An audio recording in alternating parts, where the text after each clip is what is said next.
Hi, guys. I'm back today with a guest. I'm really excited to interview Miss Debbie Rosenfelt. I met her in the Kathleen Cameron Inner Circle program, and Debbie is just one of these people that is just solid and grounded, and she has given her life's work to help others, especially pertaining to grief. And so I would love to hear Debbie's story from her own mouth. And so I brought her on today. Thank you so much, Debbie, for coming on. Thank you, Sarah, for having me. This is great, and it's actually I see it as perfect timing, just because of what's all going on right now um, down in Los Angeles with the fires and Palisades, Malibu, the surrounding Yeah. areas, Hollywood Hills, and people just they're in a state of flux. And I this morning I even called. I said, actually, I feel mourning for them, a time of mourning because there is so much loss and a lot of emotions and feelings, and rightfully so, but people don't necessarily see it as, oh, I'm grieving. It's just like, oh my God, what's going on? Yeah, no, that's true. So, Such good timing for this topic. Before we delve into the topic of grief right away, can you just take us back and explain a little bit about like who is Debbie and what was your history that led you up to joining the Kathleen Cameron Inner Circle program? yeah, yeah, great questions. So, gosh, who is Debbie? I am a woman. I am a woman who that knows and trusts and leans into spirit and God. And that all came from um, just through a tragedy of losing my son, Ken, back in 2008. And he died by suicide. And prior to that, I was just a woman who worked in corporate America as a CFO controller, handling finances for Wow. privately held companies. And yeah, worked with, built teams and worked in the HR and, computer science and all of that. And when, yeah, after my son died, which was a complete shock, and it happened in December. So it was like 5 days before Christmas. Um, it was, yeah, something that I've never experienced, nor my family had Mhm. ever experienced before. And we were notified by the Edmonds police, which was even additionally jarring because they're coming to me saying, to notify me. Mhm. And and when they came to notify, it ended up being at my other son's businesses. He had a gym in 2008, and I looked at him when he said, he asked me, are you Debbie Rosenfeld? I said, yes, I am. And he says, do you have a son by the name of Ken Jones? And I said, yes, I do. And I'm still clueless when we're getting this information. And then he says, does he live at 5433 North Pierce Lane in Prescott Valley, Arizona? I said, yes, he does. And then he looked at me and he said, I'm so sorry, but your son Oh my died by goodness. suicide. And I looked at him strangely and I said, Hmm. how would you know? Yeah. Because Yeah. logic set in. Yeah. You're here. My son's in Hmm. Arizona. How are you going to know? And I literally asked that Hmm. question to him 3 times. And he said, well, the Prescott Valley police Hmm. had contacted us and they've asked us to Wow. contact you. And so we were just in absolute Oh my complete God. shock. So, yeah. And so then we had to we were working on making arrangements to fly from Seattle to Prescott Valley, Arizona.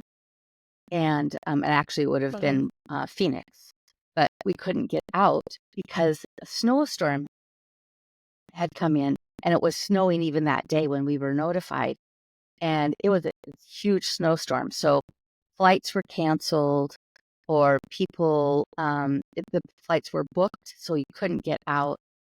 And I said, how are we going to get, because we had to go down to see him and, for the last time. And just, so my husband suggested, he says, well, what if we go down by train? Because at that time he was into trains. And I said, oh, Todd, I don't want to go down by train because I saw that as Mm-hmm. being very slow. Well, that was the only way we were Wow. able to get out. And you were going from where again? From, is it Canada? From Oh, from Seattle. Seattle? No, from Oh, gotcha, Seattle to gotcha. Okay. Phoenix, Yeah, that would have been a Arizona. long train ride. And then yep. And we ended up going from Seattle to Yeah. Sacramento with the train and then Oh, flying out of okay. Sacramento to Phoenix. And then it's an hour and a half drive from Phoenix to Prescott Valley. So we arrived in Prescott Valley at 4:30 p.m. Okay. on Christmas Eve. Wow. Um, just for context, how old was your son at that time?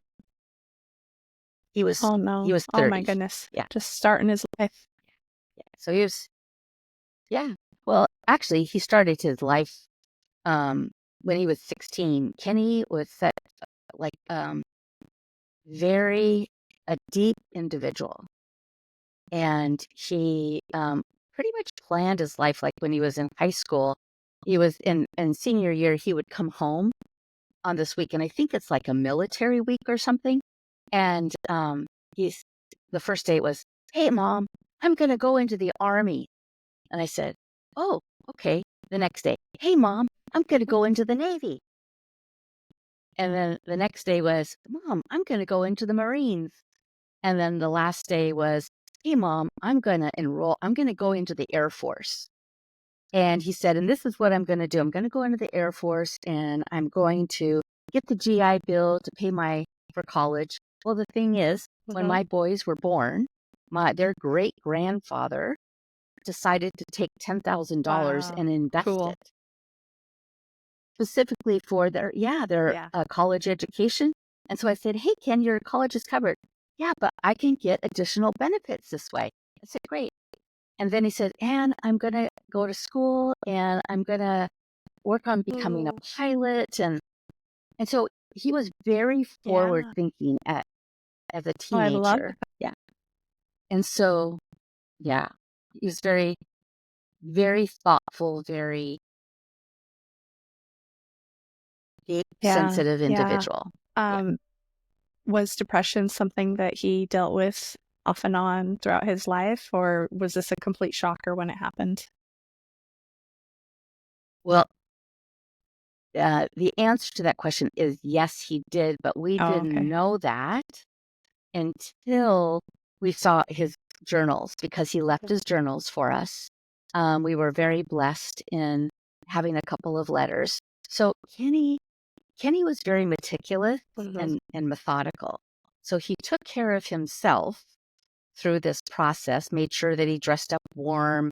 He put his on his uh, driver's license, he put his brother's name and phone number, and he put it in the little plastic bag, and he stuck Mm. it in his pocket.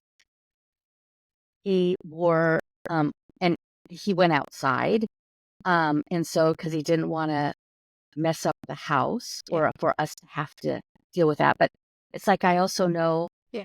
after the fact, that when someone is in deep grief or Mm-hmm. deep depression, um, they when they make a decision, and this is what my grief counselor told me, is when they make a decision, it's like it gives them Mm. peace. Something you can And control, maybe. so, yeah. And in one of his, and this was definitely about control. So something that Kenny did say in one of his journals, he wondered if he should be on some kind of Mm-hmm. medication because his highs were so high and his Mm. lows were so low. But he never sought Wow. that help. That's sad. Yeah. Yeah, and so it's like, and he even attempted in June of 2008, and the only reason I know that is Mm-hmm. because it's in one of his journals. So, but he never reached out for help. He never reached out and said, "Hey, I need help." I think he was also, so something else is Uh-huh. Kenny was gay. And so that's something that he Yeah. struggled with internally. The only reason I know that is when he came out to me Uh-huh. in 2002, Uh-huh. I already knew, but he shared, and I shared that with him. He says, Mom, I just want you to know that I'm gay. And I said, I know. And he looked at me and he said, Yeah. how do you know, Mom? And I said, I just could tell. I said, especially when a friend of his, Barry, came over and he took such Uh-huh. great care of him and was just very caring and very loving. And but what he said in that conversation, he said, Mom, I wouldn't wish this on my Uh-huh. worst enemy. It was a burden for him. And so I know exactly, and Yeah. not being able to accept himself, but I don't think that had to do with the world's Yeah. way, society, because, for the longest time, the LGBTQ community has been so Uh-huh. shunned upon that we take it Uh-huh. in internally. And I truly believe that's what Kenny did. He was such a very loving individual, but it was that internal struggle for himself. And so I believe, I truly believe that Yeah. that was something that he really Got it. struggled. Okay. So that, yeah. Well, um, so this was a huge, huge pivot point in your life, I'm assuming. Um, Yeah, absolutely. My world was turned upside down, and it was like 8 days after, when coming home and going back to work for the first day. As I was walking out the door into my car, I said to myself, there's got to be more to life than yeah. this. Yeah. Everything seems pointless after something like that happens. Exactly.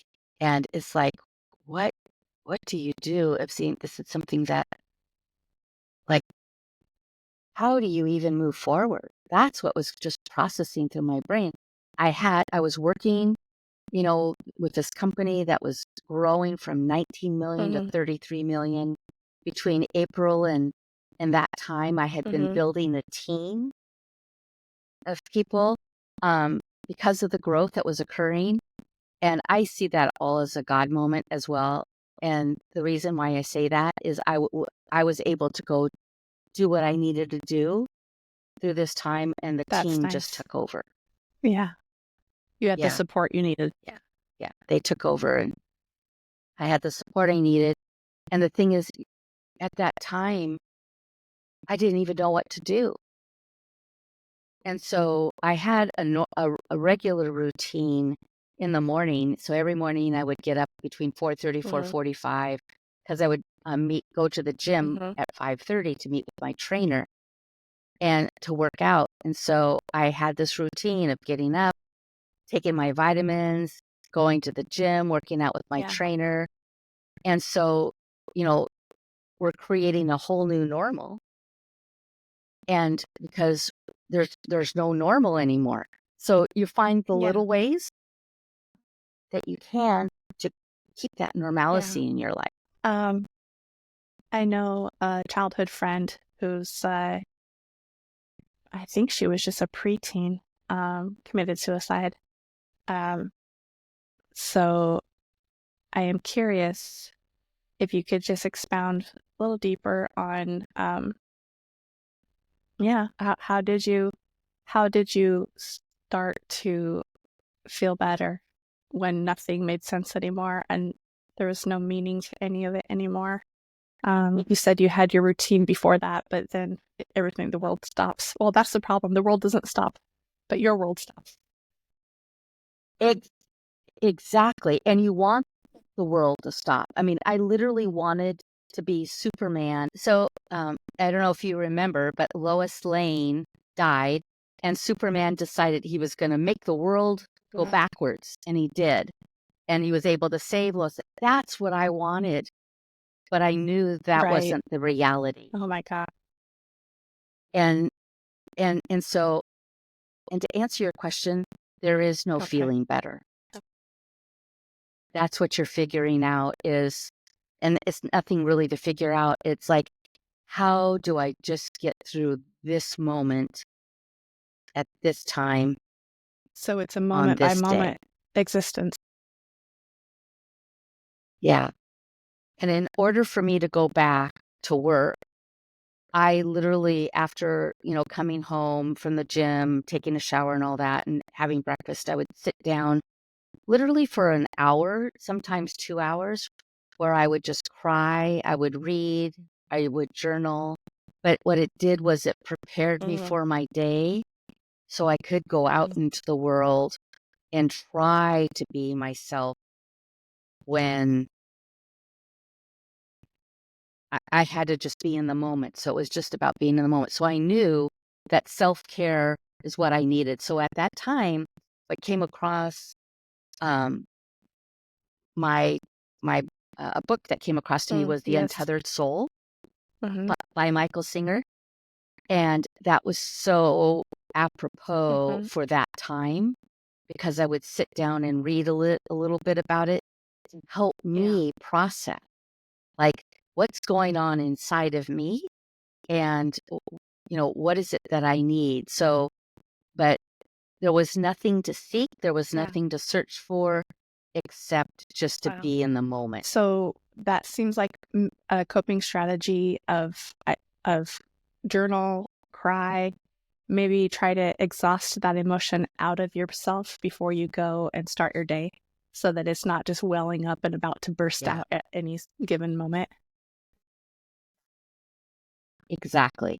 And it's just allowing myself to process and just to be with it. And this is going to Mm-hmm. sound cliche, but this is the language we're working with. It's being in the moment. It's being in the now because I couldn't change the past and there wasn't a future Wow. at that time.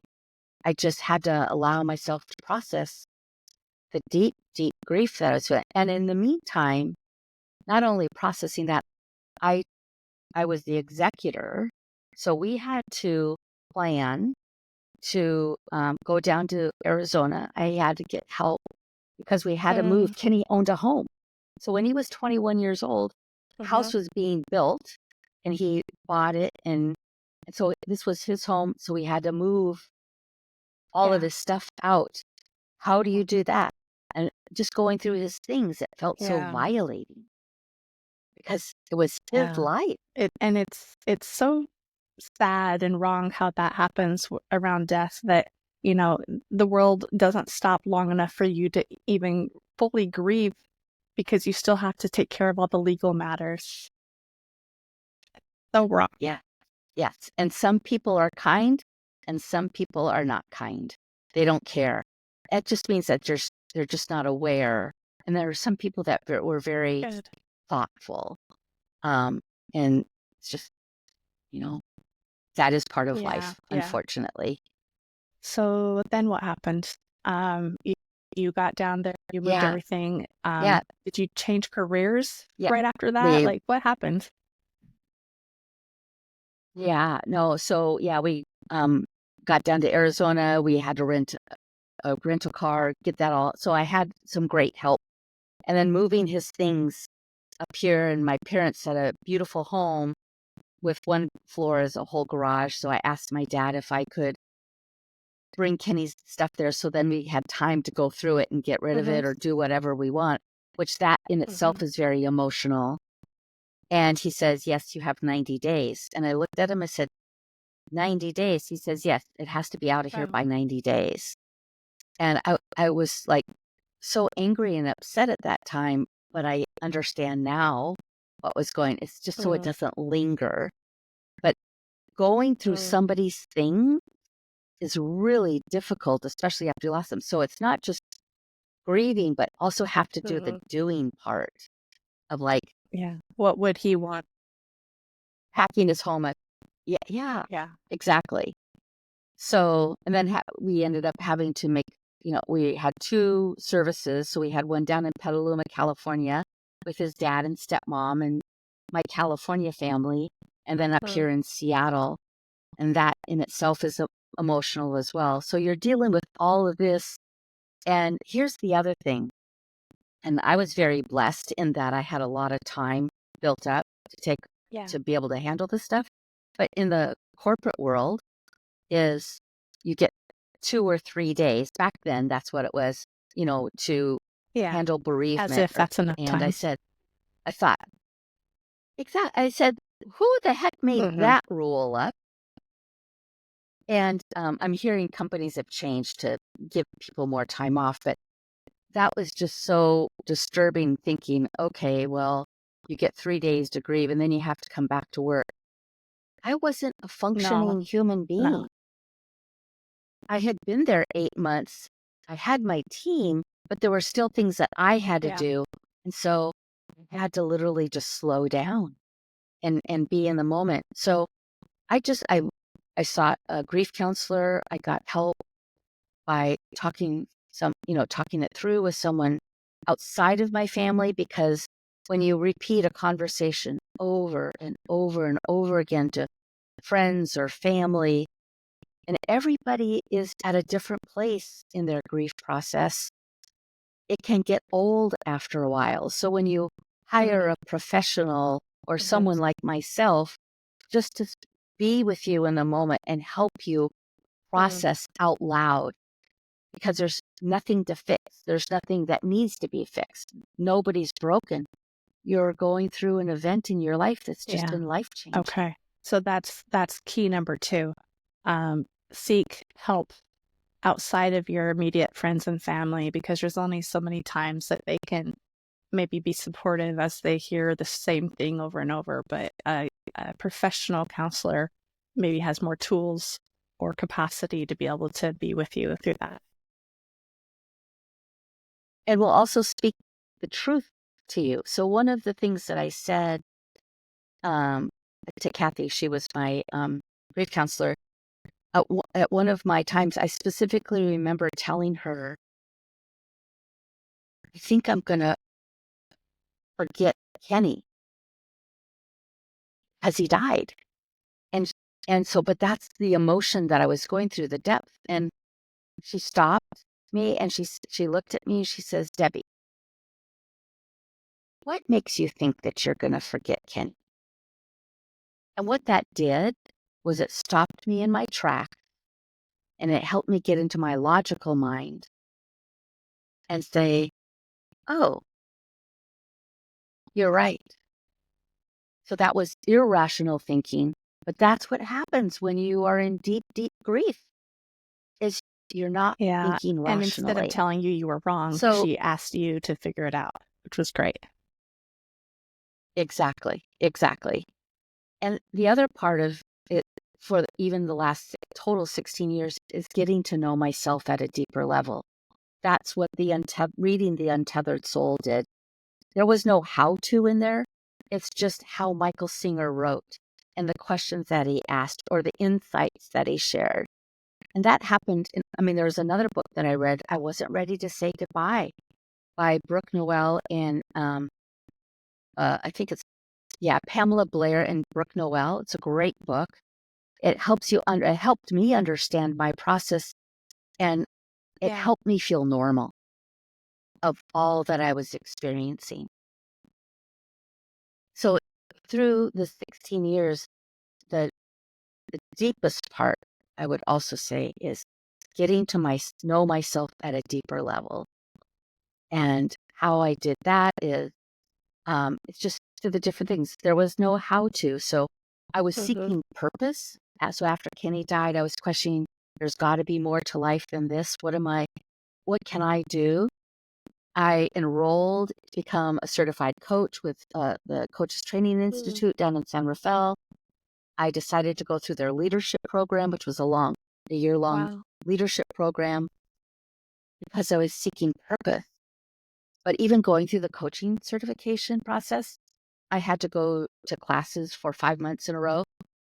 That in itself was very healing because it allowed me to process my grief at a deeper level through fellow coaches that were working on being trained, because we have to coach each other, and just allowing life, what showed up to show up. I was so into my position, my title. I thought I was my title. I thought my position was who I was. And that's all such a fallacy. We are not our titles. We are Yeah. not our positions. It's like I realized I am Debbie, a woman who that knows and trusts and leans into, spirit and God in Mhm. my soul. That did not happen overnight. That is through 16 years of work, of diving deeper and discovering Yeah. myself at a deeper level, studying human design, all the modalities that are out in this world that support us, and really understanding who we be at a deep Mm. soul level. And Mm. yeah, hard work, but you don't, it just, I trusted and I allowed, and I had my fears and I had all my doubts and everything, questioning everything. And now I feel very grounded and I know who I am Yeah. and I feel confident in that. And I'm here to serve others in that way. God has brought so many different people into my life. In 2018, I served my neighbor and who lost his wife unexpectedly. And it was a Sunday morning at 11 a.m. And the paramedics stopped right in front of his house. And I said, oh my gosh, Mhm. I better go over there. And I said, nope, if you need to go, you will Okay. know. And about 10, 15 seconds later, I heard this huge blood Mm. curdling scream. And I Mm. ran over. And the paramedics had just pronounced his Mm. wife Oh my um, goodness. had died. And Eric was on the floor and just in tears. And I just put my arms around him. And I mean, he knew me and he Of also knew about course. Yeah. Kenny, you Yeah. know. And so I was there with him with police and fire. And at that time, a chaplain came, which I had no idea because we didn't have that Yeah. experience when police came to notify Yeah. us about Interesting. Kenny dying. And I'm going, well, Mhm. this is really cool. And the chaplain was there to support the police officer, but Mm. also Eric, and to help him through the process. Is there a family member that he needs to call and stuff? And that's what I helped with. I made sure that to get him some water, and he hadn't eaten breakfast yet because he was Mm. waiting for his wife because he wanted to get up and he was waiting to make her waffles, but he wanted to give her the time to sleep because the night Mm. before they went Wow. out So he didn't even know until later he went to wake her up.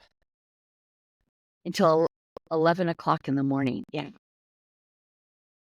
And so I served, and then and Dale and I exchanged phone numbers and we talked. And as I was walking out the door to come back home, and how I knew it was time to go home was the medical Mhm. examiner came to pick up Peggy, and Eric's Yeah. sister had arrived because he had asked There me to were call her. reinforcements. Said, yes, absolutely. And so as I was walking out the door, and I looked up to the sky and I said, I wonder what it takes to Mhm. become a chaplain. And a chaplain today is very different than a Sure. chaplain back in the day. People think that a chaplain is there to pray and stuff with you, and that's true. But when we work with the fire department and police, we're there to serve. We are not there to push anything Gotcha. on anybody. We're just there for Got comfort and to be a container to create a safe space for people to be Mm. in their grief and in the moment. So reaching out to family members, also making arrangements for a funeral service, or let's say the medical examiner didn't come to pick up Peggy, that they released Peggy to her husband, then I would work with him on helping him Yeah. find a funeral home and arrange costs and all that kind of stuff. So it's all about providing comfort, but not to push Yeah. anything on That's so interesting. anybody. So is that what you did? You went And so on to become one? Oh. I did. I worked. I still do. I still work with Support Seven. So that's a Mm. nonprofit organization in our community, in our area, and we work with fire and police on uh, times of death, a fatality call, a homicide call, suicide Wow. calls as well. Um, and so I did that that process started in 2018, and I stopped serving as a chaplain in 2022, um, because after COVID, Yeah. after the pandemic, and we were able to be back in service, the calls were Mm. getting more frequent. And for a 6 month, about a 5 month period, I had two two baby deaths, and I also had quite a few calls of people for drug poisoning. So, like a 21-year-old, like Yeah. young people. And what they would do is like this one gentleman or this family that I worked in, a Spanish Hmm. speaking family, and he was 21 years old, and he just wanted to sleep. So he went and got something off the street, but it Oh, was that's laced so with sad. fentanyl.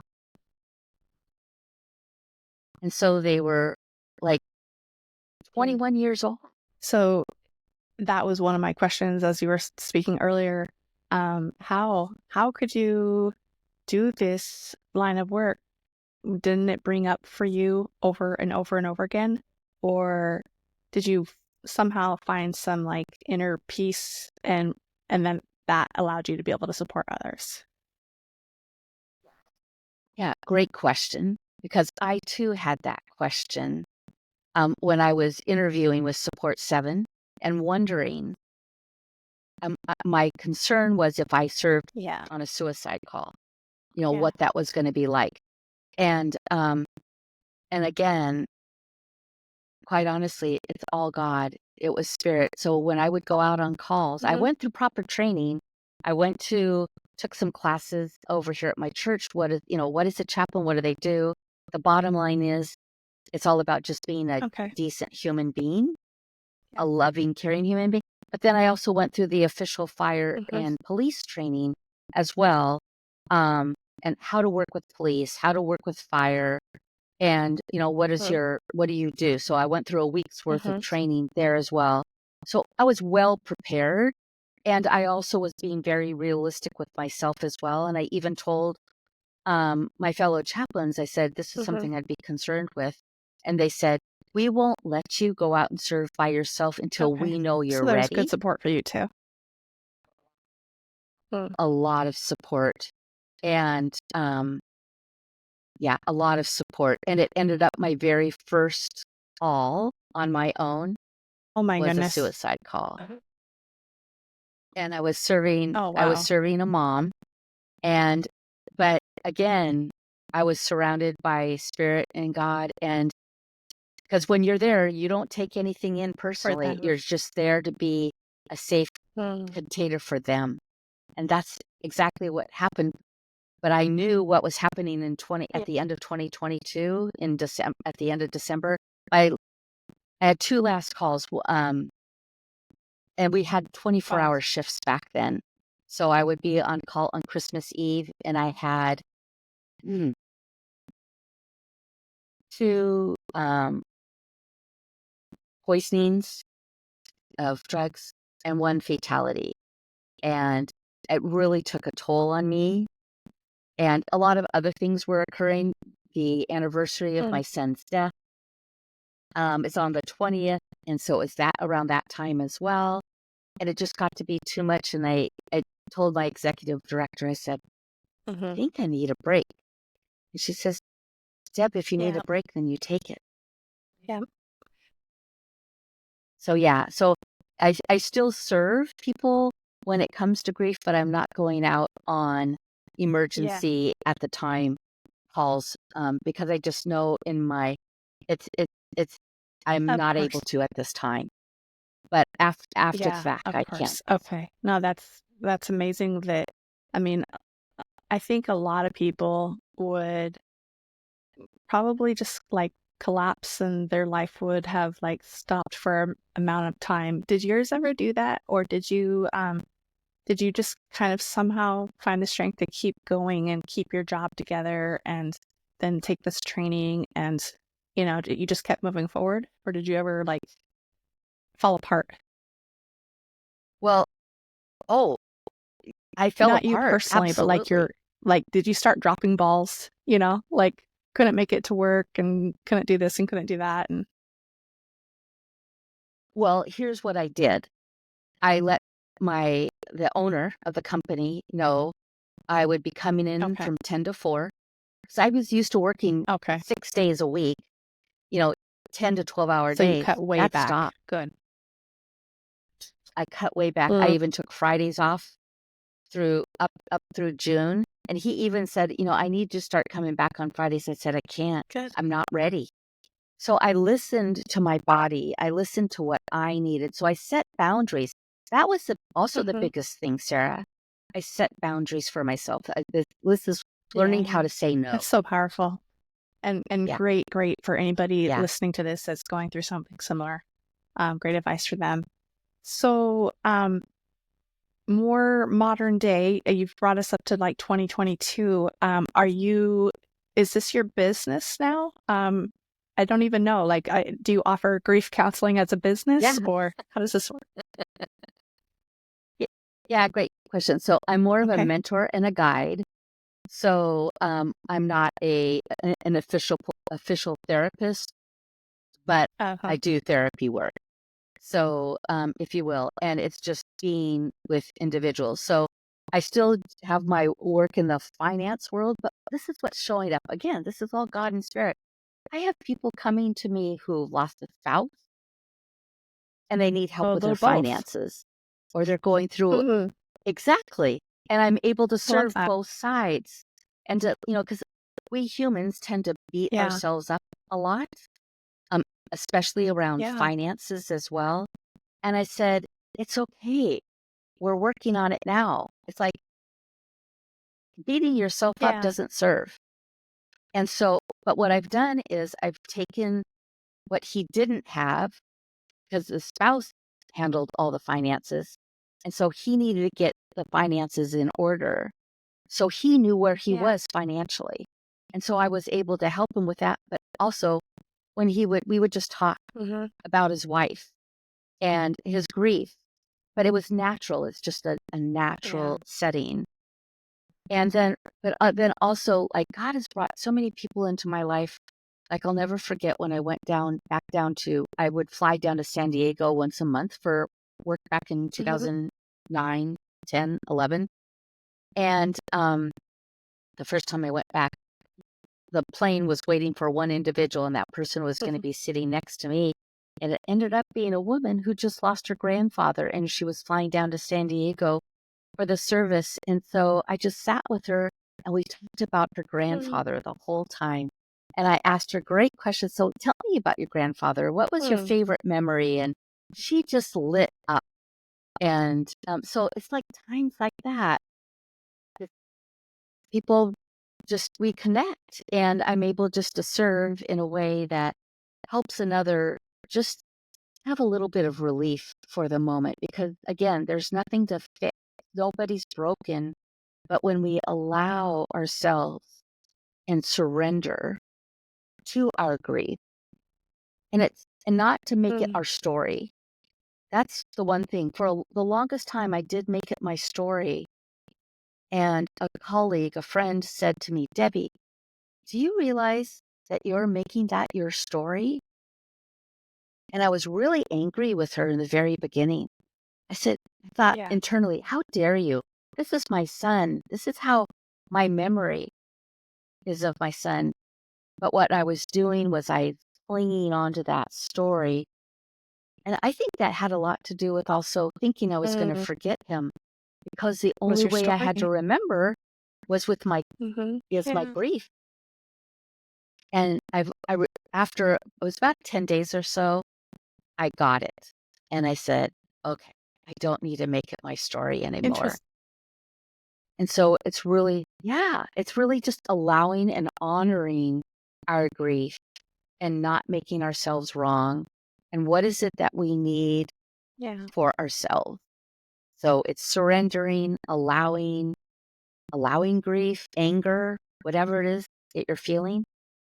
And it's just like when we feel off, it's just energy. And it's understanding, oh, I'm Yeah. sensing something here and nothing's wrong. I'm just sensing what is it. And sooner or later, we'll find out. That's We'll figure it beautiful. out. So if somebody has connected with you through your story today, through sharing what you have, is there a certain type of grief that you specialize in? Or if people are just sad, they can reach out and get your guidance and counseling. Yeah, absolutely. And I see it more as a guide and mentor, because as I shared earlier, there is no right or wrong way for people to be sad or to grieve, but we all need that support. God did not put us on this planet to be alone, but I'm not here to tell anybody what to do either. I'm just guiding and mentoring and just acknowledging where they are. And so grief is grief. I mean, we've lost a business. We ended up closing a business in 2020 because of the pandemic. We've been through that. That was really difficult. But what I was doing was just listening to what was needed in the moment. And I Mm, did exactly that. I applied for all the loans. nice. I did all the things Oh, and it didn't come through. And when it didn't come through, I surrendered to that, saying, okay, then does this mean it's time for us to close? And the answer wow. was yes. Okay. And there's a grieving process in that. So grief shows up everywhere. Yeah. Loss of relationship, death, loss of a Yeah. job, career, business. But it's like I'm here to serve leaders. And because that's who I've served CEOs Mhm. the majority of my life, and VPs and executive directors. And so those are my people. And the reason they're my people is because as leaders, we see that, okay, yes, I need to stop in the moment, allow myself to grieve. I don't have to do anything. I need to put this other part of my life aside, or you can slow it down for Mhm. a little Like bit. you did. Yeah. And like you said earlier too, the world does continue to move forward, even when we want it to stop for this moment, just to honor a Yeah. person's life, just to honor what just occurred. It's just like with the fires right Yeah. now Yeah. down Bringing in that full LA. circle. That's That's good. hmm it's like today it's a time of mourning. That's what I feel, that's what I sense. And why the LA fires are coming up for me right now is because a group of us are going to go down to LA Mhm. for a mastermind. The Airbnb home that I rented, it's Oh, gone. wow. The restaurants that we were going to go to Wow. are gone. That's very surreal. And so very surreal. My heart just goes out to them. So it's a Mhm. time of mourning right now. It won't be forever, but it's for right this minute, right now. And people are still living in the uncertainty because the fires Yeah. are not Yeah. contained. So we don't know how far this is going to go. So it's just saying, okay, we need to take a break right now. Let's Mhm. just be still, Be in the moment. That was how you got through be in the everything moment. you've been through, was moment by moment, and listening to the guidance that you Yeah, received in that moment. exactly. And it was also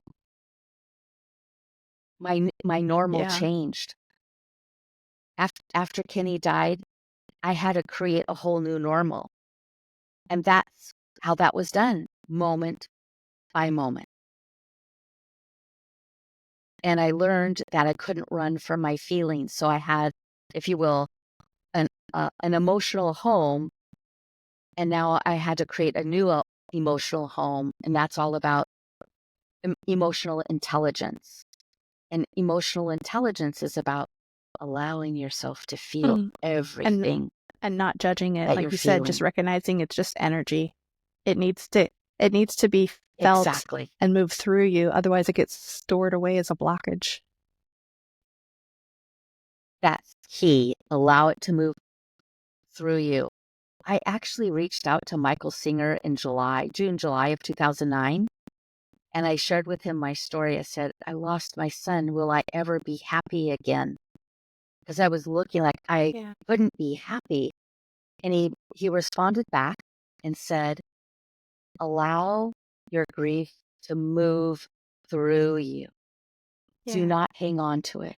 Allow it to process. And that's the key as well. Allow it to move through you. Yeah, I also just kind of got another, I guess, insight is, people say that you can't truly multitask, that our brains are meant to do one thing at a time. Well, we're probably that way emotionally too. So when you were afraid, would I ever be happy again? Um, you were consumed with processing the emotion of grief. But then once that moves through, it's never gone for completely, like you said in the beginning. But once Exactly. the majority of that has Exactly. processed through, then there's space again to feel a different emotion, and that, can be happiness. Ab- Absolutely. And it's like, um, yeah, we just have to allow it. Also, there were times that my body literally shut down. Like it would say, you need to stop.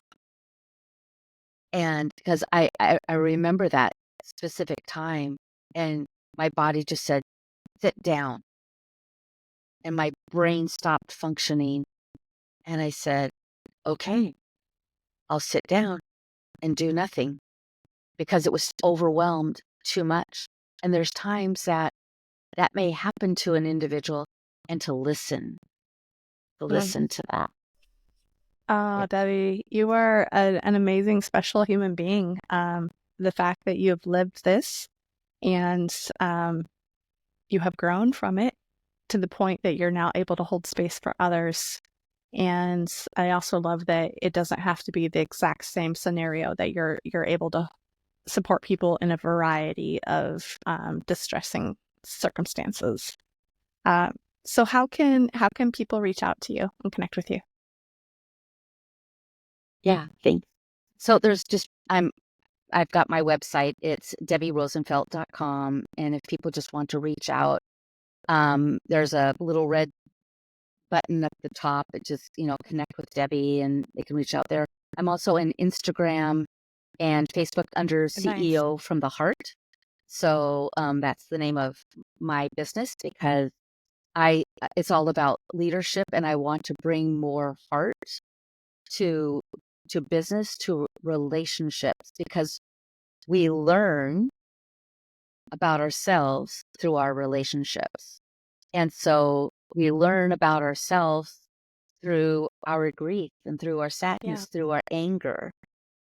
That's what we're here is to experience and experiment. So those are ways that people that can reach out to me. And I'm thinking even of doing some kind of a story or a live this morning, just to reach out to Uh, people and out in LA and just say if anybody just needs to process whatever they're experiencing in the moment, please reach out and we'll set up a quick Zoom call or a phone call just yeah. to talk through Yeah. because that's what we need too.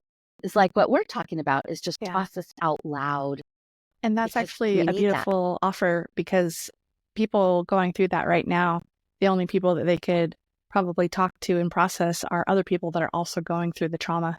So to be able to reach out to somebody that's not in the mix with them would be really helpful. Yeah, Yeah. yeah, Oh, absolutely. this has been amazing. Is there anything Thank you, Sarah. that I didn't ask, or maybe just something that you had in your mind that you wanted to share today when you knew you were coming on the show? Yeah. Yes, and that is take the time to really dive in to learning and discovering more about yourself.